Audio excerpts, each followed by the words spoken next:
నల్లగొండలో 11 జరిగిన photo studio యాజమాని Gaddapati Suresh హత్య case మిస్టరీని పోలీసులు ఛేదించారు. ఈ కేసు వివరాలను ఎస్పీ శరత్ చంద్ర వెల్లడించారు.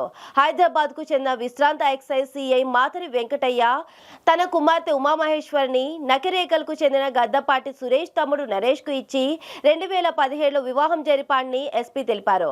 అయితే 3 ఏళ్ల తర్వాత నరేష్ మరో యువతితో వివాహేతర సంబంధం పెట్టుకుని భార్యను దూరం పెడుతున్నాడు. ఆమెను తీవ్ర వేధింపులకు గురి చేస్తున్నాడు.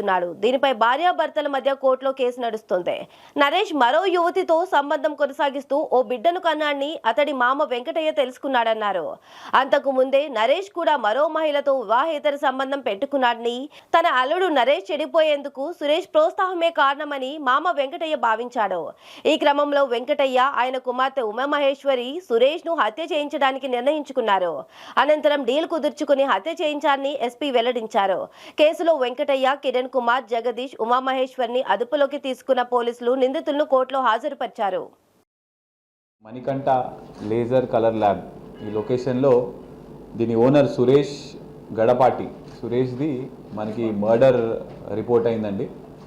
ఈ మర్డర్ ఆ టైంకి ఆ 20-25 మినిట్స్లో ఇద్దరు వ్యక్తులు, అన్నోన్ వ్యక్తులు వచ్చేసి ఒక ఫోటో ప్రింట్అవుట్ కావాలి అని చెప్పేసి ఒక పెన్ డ్రైవ్ ఇచ్చి అతను ఆ పెన్ డ్రైవ్ నుంచి ఆ ఫోటో తీసి ప్రింట్అవుట్ చేసే సమయంలో ఎవరు లేకపోవడంతో ఆ టైంలో వెనక నుంచి బ్యాక్ నుంచి వచ్చి స్టాబింగ్ చేసి 18 టైమ్స్ స్టాబ్ చేసి గొంతు కోసి చంపడం జరిగింది.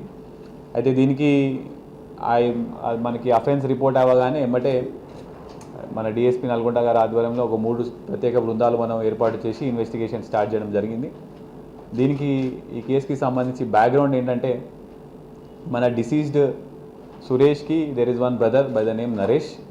అతను ఈజ్ రెసిడెంట్ ఆఫ్ హైదరాబాద్. ఈ నరేష్ 2017లో he will get married to Uma Maheshwari. She is accused A4 మన కేసులో. A1 ఇంకా A4ని మనం ఇవాళ హైదరాబాద్లో పికప్ చేయడం జరిగింది. ఇంకా A3 ఇంకా A2ని మన నార్కెట్పల్లిలో పికప్ చేయడం జరిగింది.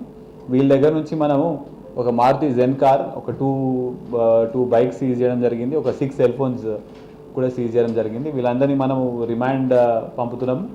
రిమాండ్ పంపిన తర్వాత మళ్ళీ పోలీస్ కస్టడీ తీసుకొని ఫర్దర్గా వీళ్ళు ఇంకా డీటెయిల్గా ఎట్లా ప్లాన్ చేసారో కూడా మేము మళ్ళీ పోలీస్ కస్టడీ తీసుకున్న తర్వాత వర్కౌట్ చేస్తాం.